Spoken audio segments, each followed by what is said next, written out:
హల్లెలూయా యేసు ప్రభున్ ఎల్లరు స్తుతించుడి వల్లభుని చర్యలను తిలకించి స్తుతించుడి. Praise the Lord. దేవుని వాక్యములో కీర్తనలు 91వ అధ్యాయం 11వ వచనాన్ని చదువుకుంటాం. నీ మార్గములో నిన్ను కాపాడుటకు ఆయన తన దూతలకు ఆజ్ఞాపించును. ప్రభువునందు ప్రియులారా, దేవుని వాక్యం వింటున్న సహోదరి సహోదరులారా, కుటుంబీకులారా, ఆ సర్వోన్నతుడైన సర్వశక్తిమంతుడైన దేవుడు మిమ్మును, మీ బిడ్డలను, మీ కుటుంబాలను దీవించి ఆశీర్వదించాలని ప్రభు పేరిట మీ అందరికీ వందనములు తెలియజేస్తున్నా. దేవుని వాక్యములో కీర్తనలు 91వ అధ్యాయం 11వ వచనం వ్యక్తిగతంగా నా జీవితంలో ఎంతో సత్యము. ఎందుకంటే నేను ఎప్పుడు బయట తిరుగుతూ ఉంటా, కారుల్లో అక్కడిక్కడ. అలాగున నా జీవిత యాత్రలో దాదాపు ఇప్పటికీ ఒక 35-40 ఏళ్ల నుండి వాహన ప్రయాణాలు, కొన్ని సమయాల్లో బస్సులో, కొన్ని సమయాల్లో లారీల్లో, కొన్ని సమయాల్లో 4-వీలర్లో, అలాగున ఈనాటికి ప్రయాణం చేయించు ఉన్నప్పుడు ఆ మహోన్నతుడు, ఆ సర్వోన్నతుడు తన దూతలను పంపించి నా మార్గములో నన్ను కాపాడినటువంటి వాడు. అనేక సమయాల్లో అపాయము దగ్గరికి వచ్చింది, దేవుడు తప్పించాడు. కాబట్టి ప్రియులారా, దేవుడు, ఆ సర్వోన్నతుడు, మహోన్నతుడైన దేవుడు తన దూతలను ఆయా పనులకు ఉపయోగిస్తాడు. ఒకనొక సమయంలో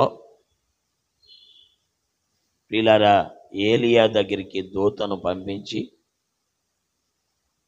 భోజనం పెట్టి సేద తీర్చినవాడు, ఆ భోజనముతో 40 రాత్రింబగళ్ళు ప్రయాణము చేసినవాడు. అలాగే దేవుని వాక్యములో అపాయములో ఉన్నప్పుడు తన దూతను పంపించి దానియేలుకు సహాయపడినటువంటి దేవుడు సింహబోన్లో. ఇలాగున దేవుని వాక్యములో ఓడ పగిలిపోతున్న సమయంలో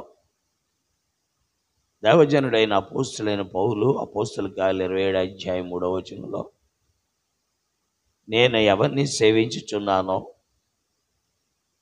నేను ఎవని వాడునో ఆయన గత రాత్రి తన దూతను పంపి నాకు తన వర్తమానమును తెలియచేశాడని చెప్పాడు. కాబట్టి భక్తుల యొక్క జీవితాల్లో, ప్రభువుని నమ్మిన వారి యొక్క జీవితాల్లో, ప్రభువుని నమ్మని వారి యొక్క జీవితాల్లో కూడా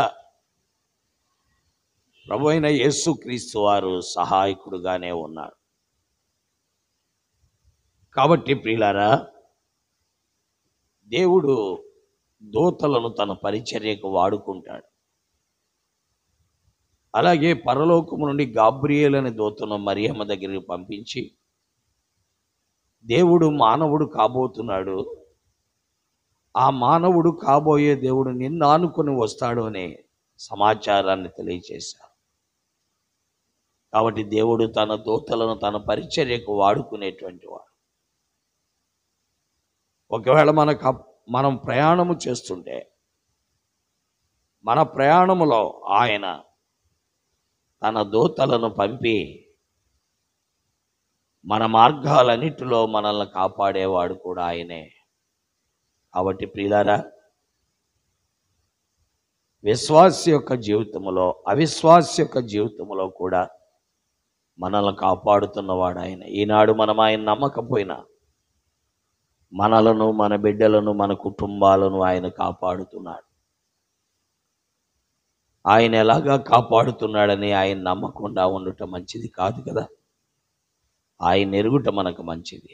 నమ్ముదాం, విశ్వసిద్దాం, ఆ దేవుని వెంబడిద్దాం. దేవుడు తన వాక్యమును మన గ్రహింపులోకి తెచ్చునుగాక. ఆమేన్. ప్రార్థిస్తాం. ప్రేమ కలిగిన తండ్రి, నీ వాక్కు ప్రజల మధ్యలో ముద్రించి వారిలో నీ కార్యాన్ని జరిగించి వారిని పరిపూర్ణముగా నీ ఎడల విశ్వాసులుగా చేయండి. ఇప్పటికే విశ్వాసులైన వారిని బట్టి స్తోత్రాలు. వారు నీ వాగ్దానాలను ఆనుకొనుటకు సహాయం చేయండి. అవిశ్వాసుల యొక్క జీవితాల్లో కూడా నీవే కాపాడేవాడవని గ్రహించుటకు సహాయపడి వాక్యమును ముద్రించమని యేసు నామములో వినేవారందరినీ దీవించమని యేసు క్రీస్తు వారి దివ్య నామములో ప్రార్థిస్తున్నాను తండ్రి. ఆమేన్. ప్రైజ్లాడండి. అందరికి వందనాలు. దేవుడు మిమ్మల్ని దీవించి ఆశీర్వదించునుగాక. చంద్రులారాయిలా దేవుని స్తుతించుడి, హృదయమును వెలిగించిన యేసుని స్తుతించుడి. అగ్నివారాగంధారా మీరు కర్తను స్తుతించుడి, హృదయ